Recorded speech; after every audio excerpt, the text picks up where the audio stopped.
You know what's wild? Someone calls you cold, distant, maybe even heartless because you didn't react the way they expected. But here's the thing they don't understand. What looks like coldness to them is actually something completely different. It's emotional evolution. And there's a massive difference between the two that most people will never recognize. Let me tell you something that might completely shift how you see yourself. That moment when you chose not to argue back. When you walked away from drama instead of engaging. When you stopped explaining yourself to people who weren't even trying to understand. Those weren't acts of coldness. Those were acts of profound emotional intelligence that most people spend their entire lives never developing. Here's what nobody tells you about growing emotionally. The more evolved you become, the less you look like everyone else. And that scares people.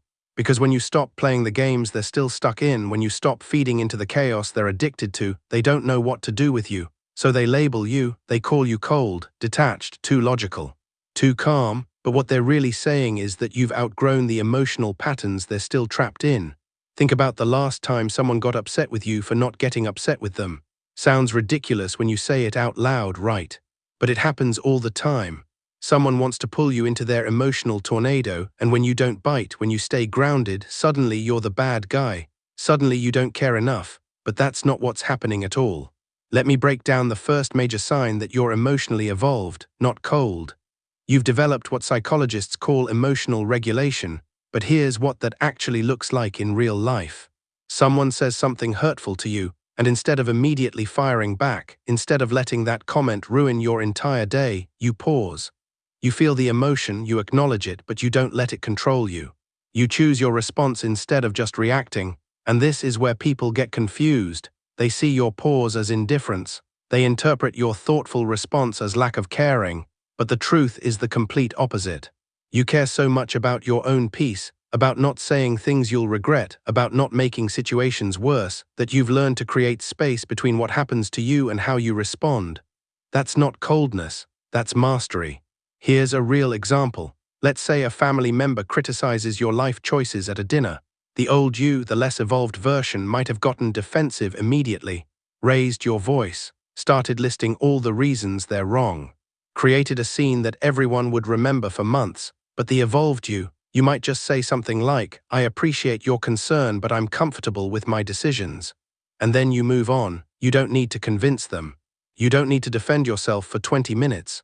You said your piece and you're done. To everyone watching, especially to that family member, you might seem cold, like you didn't even care about their opinion. But what really happened is that you cared more about your peace than about winning an argument. You understood something they haven't learned yet. Not every comment deserves a reaction, and not every criticism requires a defense. The second sign you're emotionally evolved is that you've stopped over-explaining yourself. And this one really freaks people out. We live in a culture that expects justification for everything. Why did you leave that job? Why did you end that friendship? Why don't you want to attend that event? And the emotionally evolved person has learned something powerful. You don't owe everyone an explanation for your choices. I'm not talking about being rude or dismissive. I'm talking about understanding that your reasons are your own, and you don't need to justify your boundaries to people who wouldn't respect them anyway. When you say no without a paragraph of explanations, people who are used to manipulating others through guilt will absolutely call you cold, because you just took away their power. Think about how much energy you used to spend explaining yourself, crafting the perfect response so that person would understand, going back and forth trying to make them see your perspective. And what happened most of the time? They still didn't get it, or worse, they used your explanations against you. The evolved version of you recognizes this pattern and steps out of it entirely. Here's what that looks like. Someone invites you to something you genuinely don't want to attend. The old response might be, "Oh, I really wish I could, but I have this thing, and then this other thing, and I'm just so overwhelmed right now, maybe next time though, I promise." That's exhausting just to read. The evolved response, "Thanks for the invite, but I won't be able to make it." That's it. Clean, clear, respectful. And to some people, absolutely terrifying because they can't find anything to argue with or guilt you about. The third sign is probably the one that gets misunderstood the most. You've learned to detach from other people's emotions without detaching from the people themselves. This is incredibly sophisticated emotionally, and most people can't tell the difference between the two. When someone you care about is going through something difficult, The emotionally immature response is to absorb all their pain, to take on their anxiety as if it's yours, to let their bad mood dictate your entire day. People think this is empathy. They think this is caring, but it's not. It's codependency dressed up as compassion. The emotionally evolved person has learned that you can support someone without drowning in their emotions. You can be there for someone while maintaining your own emotional stability. You can acknowledge someone's pain without making it your identity. And when you do this, when you show up calm and grounded while someone else is in chaos, they might accuse you of not caring enough, of being too detached, too cold. But here's what's really happening. You're being the solid ground they need. You're not adding to the chaos by becoming chaotic yourself. You're not validating their anxiety by becoming anxious. You're showing them through your presence that it's possible to experience difficult emotions without being destroyed by them. That's not coldness, that's leadership. I want you to think about the people in your life who have actually helped you during your hardest moments. Were they the ones who fell apart with you? Or were they the ones who stayed calm, who listened without judgment, who didn't try to fix you but also didn't drown in your pain? Probably the latter. That's what emotional evolution looks like in action. The fourth sign is that you've developed what I call selective investment. You've realized that not every relationship deserves the same level of energy. Not every person in your life gets the same access to you. And this one really makes people uncomfortable because we're taught that if you care about someone, you should care equally about everyone. But that's not how human energy works. You have a finite amount of emotional bandwidth. The evolved person recognizes this and distributes it wisely. Your closest relationships get the most, acquaintances get less. People who have repeatedly shown they don't value your energy get very little or none at all. This isn't cold. This is sustainable. Think about your phone battery. You don't leave every app running in the background all day and then wonder why you're at 5% by noon. You close the apps you're not using. You conserve energy for the things that matter. Emotional energy works the same way. But when you start closing those background apps, when you stop giving energy to people who drain you, they notice. And they don't like it. Someone who used to be able to call you at any hour with the same drama, and you'd engage every single time, suddenly finds that you're not as available.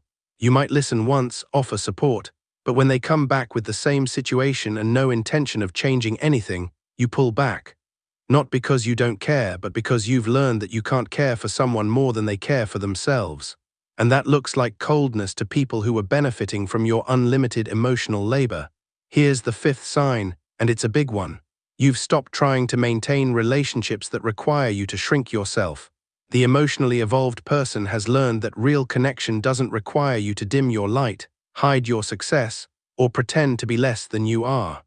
If someone needs you to be smaller so they can feel bigger, that's not a relationship worth preserving. This shows up in so many ways. Maybe you stopped downplaying your achievements around certain people. Maybe you stopped pretending you're struggling when you're actually doing well. Maybe you stopped apologizing for your boundaries or your standards.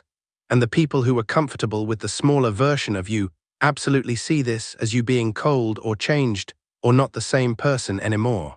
But here's the truth they're missing. You are the same person. You're just no longer willing to compress yourself to fit into their comfort zone. And yes, that might mean some relationships end. Some people might drift away. Some might openly tell you that you've changed, and not in a complimentary way. But the emotionally evolved person understands that growth sometimes looks like loss to people who aren't growing with you. The sixth sign is that you've developed emotional honesty over emotional performance. You're no longer performing emotions you don't feel just to make others comfortable. You don't fake enthusiasm for things that don't excite you. You don't pretend to be devastated about things that don't actually affect you. You don't mirror someone else's emotional intensity just to prove you care. This is huge because we're trained from childhood to perform emotions, to smile when we're uncomfortable, to act excited when we're indifferent, to show concern we don't genuinely feel, and breaking out of that pattern feels rebellious. It feels almost wrong at first. But it's actually one of the most authentic things you can do. When you stop performing, people notice immediately. They might say things like, "You don't seem very excited about this." And the evolved response is simply, "I'm not actually." No apology.